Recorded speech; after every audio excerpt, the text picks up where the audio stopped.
현재 유럽은 전 세계에서 가장 급속도로 상황이 악화되고 있는 지역입니다.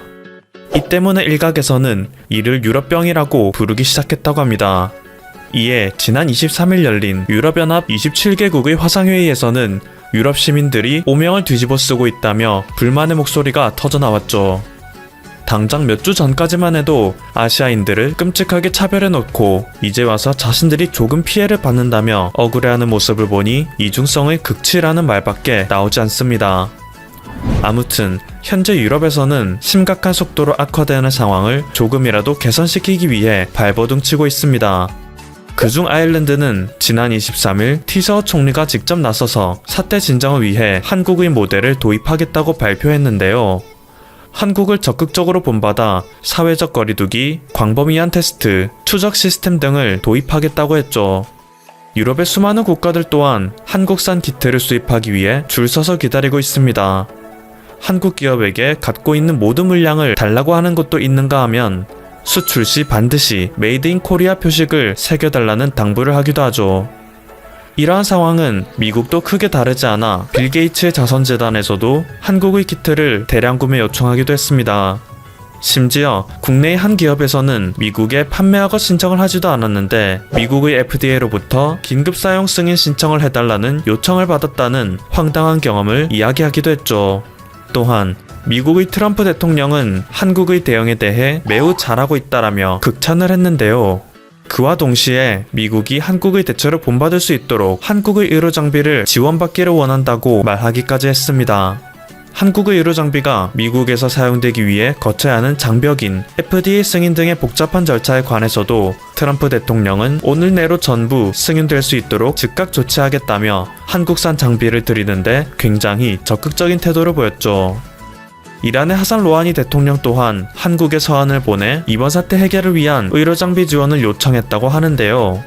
이 때문에 상당히 재미있는 그림이 그려지고 있습니다. 일전에 이란의 피해가 급증하자 미국에서는 인도적 차원에서 이란을 돕겠다는 의지를 밝혔었는데요. 이란에서는 미국의 제안은 또 다른 음모일 뿐이다라며 단박에 거절을 했었죠.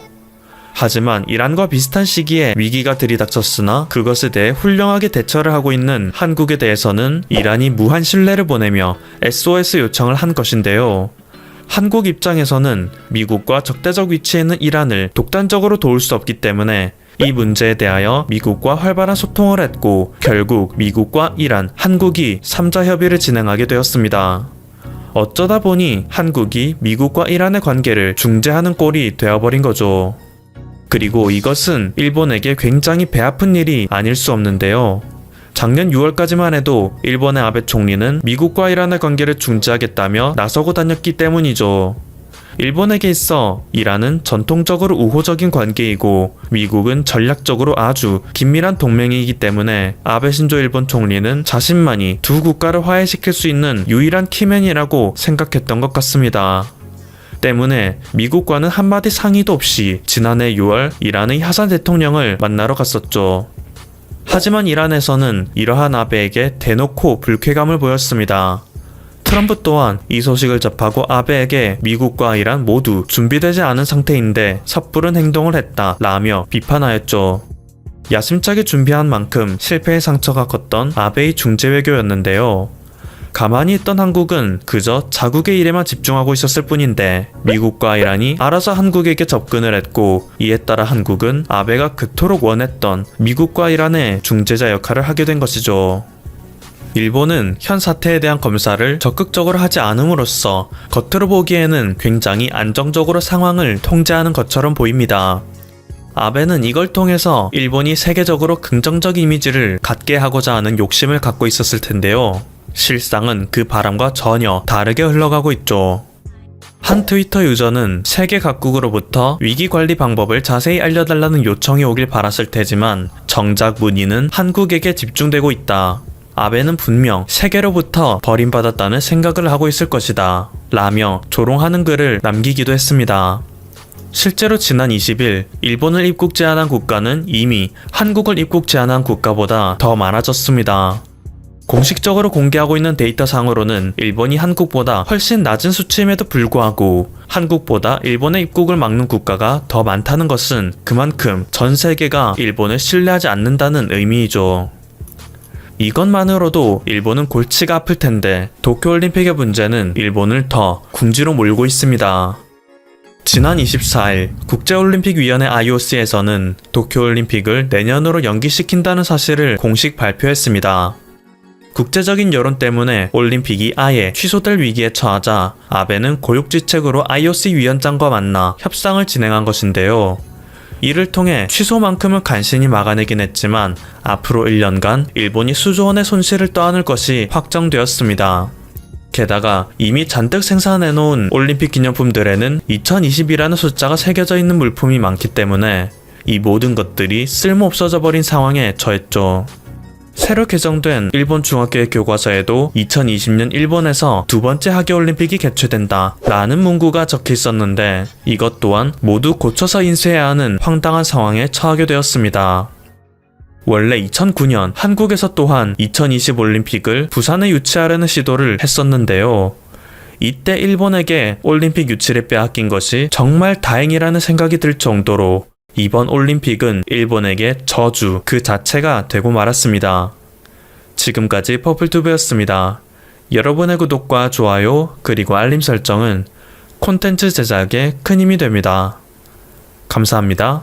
중학생 때 더 큰 기회를 찾아 미국으로 이민을 선택한 한국인 남성. 대기업 주재원이었던 아버지를 따라 미국에 정착했죠. 미국에서 빠른 속도로 적응해 명문 사립학교인 디어필드 아카데미를 다녔고 탁월한 머리와 피나는 노력으로 단숨에 하버드 대학교에 입학하게 됐습니다. 세계 최고의 대학으로 불리는 하버드대에서 정치학과를 졸업한 그는 사업에 관심이 많았고 하버드 대학교 경영대학원에 진학했습니다. 하버드 재학 시절 그는 독자를 위한 콘텐츠와 지역 광고주를 위한 커머스에 관심을 가졌고 잡지 커런트를 창간했습니다.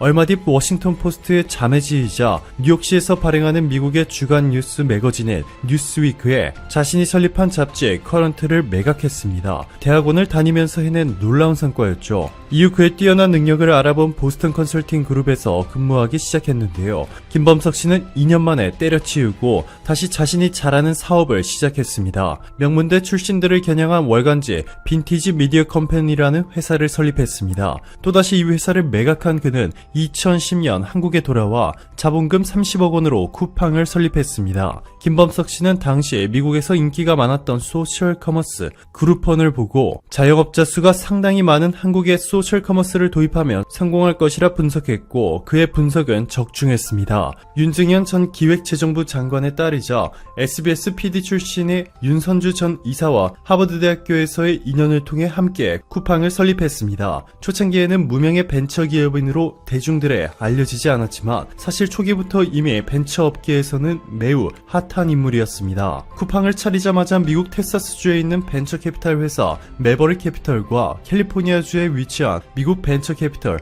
알토스 벤처스로부터 100억 원 가까이 투자를 유치했습니다. 1년 뒤 이들은 쿠팡에 200억 원을 추가로 투자했고 그 결과 쿠팡은 서비스를 시작한 지 2년 만에 총 거래액 525억 원이라는 놀라운 기록을 만들어냈습니다. 하지만 11번가 G마켓, 옥션 등 수많은 경쟁 플랫폼들에 밀리고 있어 시장의 판도를 바꿀 만한 강력한 한방이 필요했습니다. 바로 그때 쿠팡이 생각해낸 것이 로켓 배송. 로켓 배송은 쿠팡에서 소비자가 결제하면 자체 배송 인력인 쿠팡맨이 무료로 직접 상품을 배달하는 시스템입니다. 다른 온라인 커머스 업체들처럼 택배 회사를 거치지 않고 자체적인 물류 시스템을 기반으로 해서 만들어낸 배송 시스템으로 기존의 택배 업체는 주문을 받고 업체에서 택배사로 물건을 보내면 택배사에서 다시 택배기사에게 전달해 고객에게 가져다주는 방식입니다. 이 때문에 제 아무리 빨라도 최소 이틀 이상의 배달 시간이 소요됐죠. 하지만 쿠팡의 로켓 배송은 밤 12시 이전에 주문하면 다음날 도착을 보장하고 있습니다.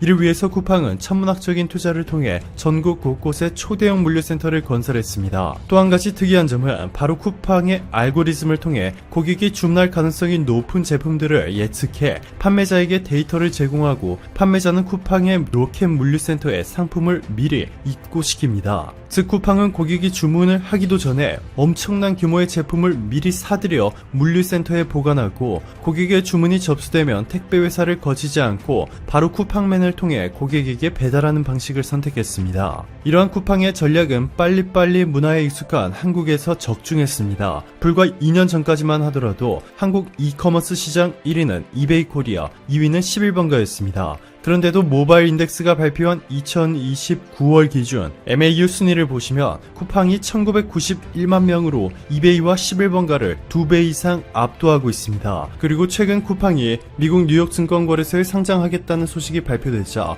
미국은 한국 기업 쿠팡에 열광하고 있습니다. 미국의 월스트리트저널은 이례적으로 쿠팡 소식을 일면에 내보냈습니다. 월스트리트저널은 쿠팡의 기업 공개가 2014년 알리바바 그룹의 블록버스터급 데뷔 이후 가장 큰 외국 회사의 상장이 될 것이다. 쿠팡의 기업 가치는 55조 원을 넘을 수 있다 보도했고, 미국 경제 전문지 CNBC는 소프트뱅크 그룹의 지원을 받고 있는 쿠팡이 코로나19 확산에 따른 온라인 쇼핑 확대에 수혜를 입었다 전했습니다.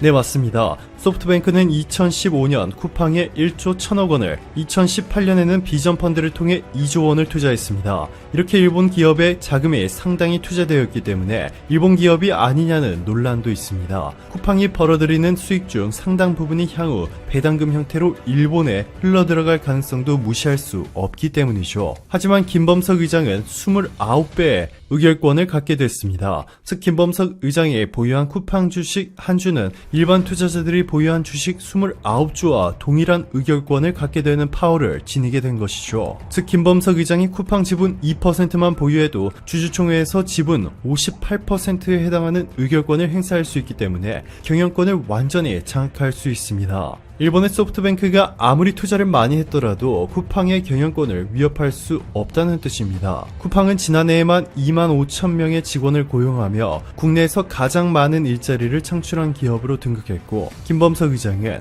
일선 근무자와 비매니저급 직원들에게 최대 1,000억 원 주식 보상을 승인할 계획이다. 우리의 직원들과 쿠팡맨들은 쿠팡의 중추이며 성공의 이유다 밝혔습니다. 미국에서 화제가 되고 있는 한국 기업은 쿠팡뿐만이 아닙니다. 로이터 통신에 따르면 삼성전자는 최근 미국 텍사스주 오스틴 반도체 공장에 19조 원 규모의 공장 증설 투자를 하는 조건으로 텍사스 주정부에 향후 20년 동안 9천억 원 상당의 세금 혜택을 요구한 것으로 알려졌습니다. 투자가 확정될 경우 오스틴 지역에서 향후 10년간 1,800개의 일자리가 늘어나 총 4,800명의 고급 인력이 삼성전자 오스틴 반도체 공장에서 높은 연봉을 받게 됩니다. 삼성전자가 제출한 문서에 따르면 오스틴에 새로운 반도체 공장을 지을 경우 경제 효과는 10조 원에 달하고 18,000명이 고용되며 이들의 초기 평균 임금은 7천만 원을 거뜬히 넘을 것으로 알려졌습니다. 텍사스주 지역 경제에 엄청난 영향력을 행사하게 되는 것이죠. 이뿐만이 아니라 최근 한국의 LG에너지솔루션, SK이노베이션 간 대형 소송전도 미국에서 뜨거운 이슈로 급부상했습니다. 미국 국제무역위원회가 전기차 배터리 영업비밀 침해 소송과 관련해 LG에너지솔루션의 손을 들어주며 SK이노베이션에게 10년간 미국에서의 생산과 수입을 전면 금지하는 결정을 내렸습니다. 그런데 SK이노베이션이 배터리 공장을 건설하고 있는 미국 조지아주는 조 바이든 미국 대통령에게 이번 판정 결과에 대해 거부권 행사까지 요청했습니다. 브라이언 캠프 조지아주 주지사는 성명을 통해 불행히도 이번 결정은 코로나19 팬데믹 기간 동안 SK가 공급하는 2,600개 청정 에너지 일자리와 혁신 제조업에 대한 커다란 투자를 위협한다 밝혔습니다. 한국 기업들의 미국 내 투자가 미국 지역 경제를 뒤흔들어 놓을 만큼 크다 보니 한국 기업들끼리의 소송전에도 주지사가 직접 나서고 있는 놀라운 상황이 펼쳐지고 있습니다. 한국에 열광하고 있는 이는 주지사뿐만이 아닙니다. 봉준호 감독의 영화 기생충에 3억 명이 넘는 미국인들의 극찬을 받으며 전 세계를 팔칵 뒤집어 놓은 지 얼마 지나지 않아 최근에는 한인 이민 가정을 다룬 영화 미나리가 미국 전역에서 신드롬을 일으켰습니다. 영화 미나리에서 순자 역을 맡은 한국의 대표 여배우 윤여정은 미국 시상식 이식관왕 석권이라는 경이로운 기록을 세웠고, 최근 골든글러브 후보에서 한국 배우 윤여정이 제외되자 미국 주요 매체들은 이해할 수 없는 결과, 라며 분노하기 시작했습니다. 미국 유력 매체 버라이어티는 제78회 골든글로브 시상식 후보 발표 이후 윤여정뿐만 아니라 미나리의 주연 배우가 주연상 후보에 오르지 못했다. 골든글로브는 미나리는 미국 영화임에도 불구하고 외국어 영화상에 경쟁하도록 하는 기이한 결정을 내렸다 전했고, 뉴욕타임스는 더 강력히 비판했습니다. 미나리를 작품상 및 각본상 후보에 올리지 않고 외국어 영화상 부문에 올린 것은 나쁜 선택이다. 특히 미나리의 배우 중 누구도 연기상 후보에 오르지 않은 것 또한 이해할 수 없는 결과다. 특히 극중 사랑스럽고도 괴팍한 할머니 역을 맡아 이미 수십 개의 비평가 단체상을 수상한 윤여정의 후보 지명 제외는 골든글로브의 가장 큰 실수다.